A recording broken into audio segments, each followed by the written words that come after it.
So continuing on with the practice test, problem number 19 says that we want to find the sine, the cosine, and the tangent of 9 pi over 2. Now, when we're drawing the coordinate grid for 9 pi over 2 or any radian degree measure, we start with 0, then we go to pi over 2. We want our denominator to be 2, so we multiply numerator and denominator by 2. And then this would be 2, so this is pi. And then this would be 2 pi, so we doubled that number, and so we have 4 pi over 2. All right, now notice that 9 pi over 2 is bigger than 4 pi over 2. So just like in the other ones when we subtracted 360 degrees, on here we're going to subtract 4 pi over 2.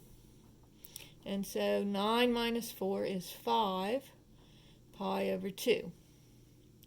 But it's still bigger than 4 pi over 2, so I'm just going to subtract it again. And I finally get 1 pi over 2, or just pi over 2. So notice that pi over 2 is right here, and it's on the y-axis. So anytime we see something that's on either the x or y-axis, we can't draw a triangle because it's not in any of the quadrants. So what I'm going to do is I'm going to just find the coordinates of this point. So this point is going from the origin. I don't go over any, I just go up, right? So remember, it's x coordinate first, then y coordinate. So my x is 0 and my y is 1. All right? And then thinking about the adjacent and the hypotenuse, and the opposite, the x coordinate is your cosine of theta, and your y coordinate, and we talked about this when we dealt with the unit circle, the y coordinate is the sine of theta because it's the one that goes up and down, and the adjacent is usually the one that goes across, and the opposite goes up and down. And so on this one, we're going to have the x coordinate, the cosine of 9 pi over 2 is my x coordinate, which is 0, and the sine of 9 pi over 2 is my y coordinate, which is 1. So that's question 19. So anytime it's on either the x or y axis, you just name that point, okay? And then once you've named that point, then you're going to know that the cosine is the x coordinate, the sine is the y coordinate. And then the tangent of theta, or of 9 pi over 2, is sine of theta over cosine of theta. And so this would be 1 over 0, which is undefined. And so the way that they'll write it is does not exist. So that's question number 19. Then question number 20 is also in radians, but this one is theta is equal to 7 pi over 4. And in this case, instead of finding the sine, the cosine, and tangent, they want us to find the secant, the cosecant, and the cotangent. So what we're going to do is we're just going to find the sine, the cosine, and tangent, and then we're going to flip them over. All right, so once again, let's look at our coordinate grid. And we have 0, and then this would be pi, and I want my denominator to be 4, so this would be 4 pi over 4, and this would be 8 pi over 4. So I'm trying to get to 7 pi over 4, so I'm going to go past 4 pi over 4, but I'm not quite to 8 pi over 4. So 7 pi over 4 is going to be closer. Notice 7 is closer to 8 than it is to 4, so it's going to be down here in the fourth quadrant. And again, you always go to the x-axis. All right? So here's 7 pi over 4. And so now I'll subtract 8 pi over 4 minus 7 pi over 4 is equal to pi over 4. So my reference angle is pi over 4. And then going back to my little reference triangle, This is 1 square root of 2 for a 45-degree angle, which is pi over 4. So this would be 1 square root of 2. And then I say, okay, I'm not in the first quadrant, so something is negative. So coming from the origin, I'm going in the positive x direction, but I'm going down in the y direction. So my y coordinate will be negative. All right? So now, I've got all my information. I know this is my opposite. I know this is my adjacent. And I know that this is my hypotenuse. And so, sine of theta, or 7 pi over 4, is going to be opposite over hypotenuse, negative 1 over the square root of 2. Cosine of 7 pi over 4 would be adjacent over hypotenuse, 1 over the square root of 2. And tangent of 7 pi over 4 is going to be opposite over adjacent, which is negative 1 over 1, which is just negative 1. All right? So now, but these aren't the questions that they're asking.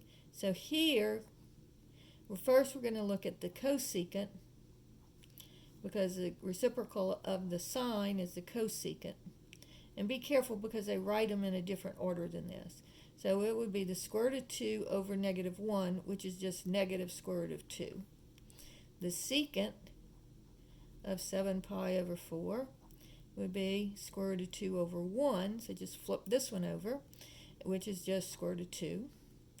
And the cotangent of 7 pi over 4 would be flip this one over, so instead of 1 over negative 1, it's negative 1, instead of negative 1 over 1, it's 1 over negative 1, but it's still equal to negative 1. So these would be the three answers. And notice they always ask for secant first.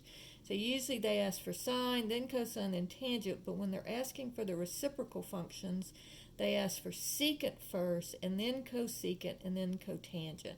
But I like to write them like this, and then make sure you put them in right when you are working the problem. All right? Problem number 21 says, what if theta is equal to 7 pi? And again, they want the secant, the cosecant, and the cotangent. So here we have 0 and pi, and there is no denominator, so this would be 2 pi.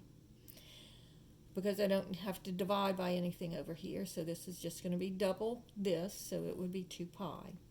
Now, notice 7 pi is bigger than 2 pi, so just like I subtract the 360, I'm looking for the coterminal angle, so I'll subtract 2 pi, and I'll have 5 pi, and then I subtract 2 pi again because it's still too big, and I get 3 pi, and it's still bigger than 2 pi, so I'll subtract 2 pi again, and I get pi. So again, the pi is over here. So again, I'm on, just like problem number 19, I'm on one of my axes. I'm not in any quadrant, I'm on an axis. So now let's look at this point and get the coordinates of it. So this one is over negative 1, up 0, okay? And so that would mean that my sine of theta would be 0, because the sine of theta is the y-coordinate, and the x-coordinate is the cosine of theta, and that would be negative 1. And then my tangent of theta is my sine of theta over my cosine of theta.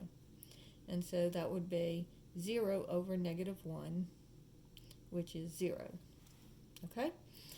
And so finally, I'm ready to do cosecant of 7 pi is going to be the reciprocal of this. So this would be 1 over 0 over 1, so this would be 1 over 0.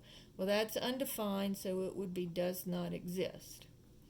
The secant of 7 pi would be, and again, this is over 1, so negative 1 over 1, or 1 over negative 1, it's still going to be negative 1.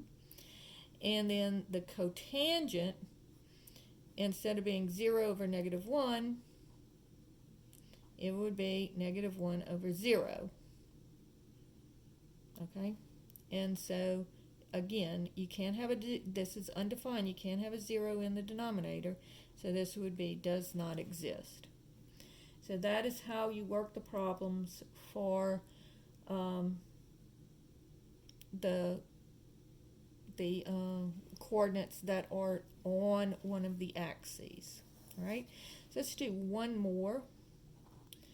So 22 says theta is equal to 10 pi over 3.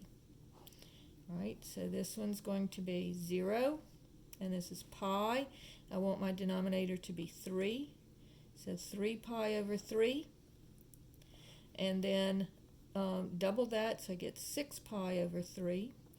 And notice that 10 pi over 3 is bigger than 6 pi over 3, so I'm just going to subtract 6 pi over 3. So 10 minus 6 is 4 pi over 3. And it's bigger than, it's not bigger than 6 pi over 3, so I'm good. So now I'm going to go and I'm going to see which quadrant I'm in. So I start here, and notice it's bigger than 3 pi over 3, but not as big as 6 pi over 3. And so I look at the 4, and is 4 closer to 3 or closer to 6? Well, it's closer to 3, so I'm going to go in the third quadrant. So here is 4 pi over 3, and then I just subtract the bigger one minus the smaller one. 4 pi over 3 minus 3 pi over 3 gives me pi over 3, and that is my reference angle. So looking at my little reference triangle, remember that that's a 60-degree angle, and so this is square root of 3, 2, 1. So it's 1, 2, square root of 3, but the 60 degree is opposite the square root of 3. So this is square root of 3, 2, and 1. And again, I need to see what's negative, so I'm going in my negative x direction and also in my negative y direction. So the sine of theta would be opposite over hypotenuse, so negative square root of 3 over 2. Cosine of theta would be adjacent over hypotenuse, negative 1 over 2. And the tangent of theta would be opposite over adjacent, negative square root of 3 over negative 1. So just square root of 3. Then cosecant of 10 pi over 3 would be the reciprocal here. So it's going to be negative 2 over the square root of 3. And you don't really need to rationalize that. And so it's usually best if you don't, because then if you do and you make a mistake, then I have to take points off. And then the reciprocal of the cosine is the secant, so that would be 2 over negative 1, which is just negative 2. And the cotangent of 10 pi over 3 is the reciprocal of the tangent. So notice that the two negatives cancel with each other, so this would just be 1 over the square root of 3. And so first you find which quadrant it's in. Well, first you have to fix the angle so it's between 0 and 2 pi. Then you have to figure out which quadrant it's in. Then you use your reference triangle. Once you know, first you find your reference angle, then you use your little reference triangle to know what your sides are equal, and then it's just opposite over adjacent. So we've done a whole bunch of these. And the only ones that are different are the ones where they're on either the x or y axis.